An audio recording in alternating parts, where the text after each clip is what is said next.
ముందుగా అందరికీ మాటలు రావట్లేదు, సినిమా చూసాం ఇప్పుడే, ఆ ఎక్సైట్మెంట్లో ఉన్నా. మాకు పండగ ఈ రోజు నుంచే స్టార్ట్ అయిపోయింది, సంక్రాంతి. అండ్ ఫస్ట్గా నిజంగా అంటే రాసి పెట్టి ఉంటాయి అంటారు కదా, ప్రతి అన్నం మెతుకు మీద రాసి పెట్టి ఉన్నట్టు ఈ సినిమా నిజంగా అటెళ్ళి నా చేతికి వచ్చింది.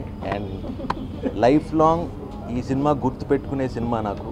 అంటే గర్వంగా ఇది నా సినిమా, రాజన్ నాకు ఇంత మంచి గిఫ్ట్ ఇచ్చినందుకు, శిరీష్ అన్న ఇచ్చినందుకు, సతీష్ గారు ఇచ్చినందుకు, అండ్ ఇంత మంచి కుటుంబం లైక్ ప్రకాష్ రాజ్ గారు, జయసుద్ గారు, నరేష్ గారు, ఇక్కడ అందరూ ప్రతి ఒక్కళ్ళు ఒక 50 రోజులు సంక్రాంతి పండుగ జరుపుకుని ఈరోజు మళ్ళీ ఈ పండగకు మేము ముందుకు వస్తున్నాం.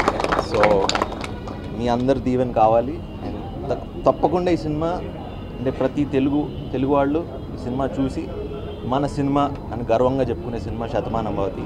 So let's watch in theatres for Sankranti. Thank you.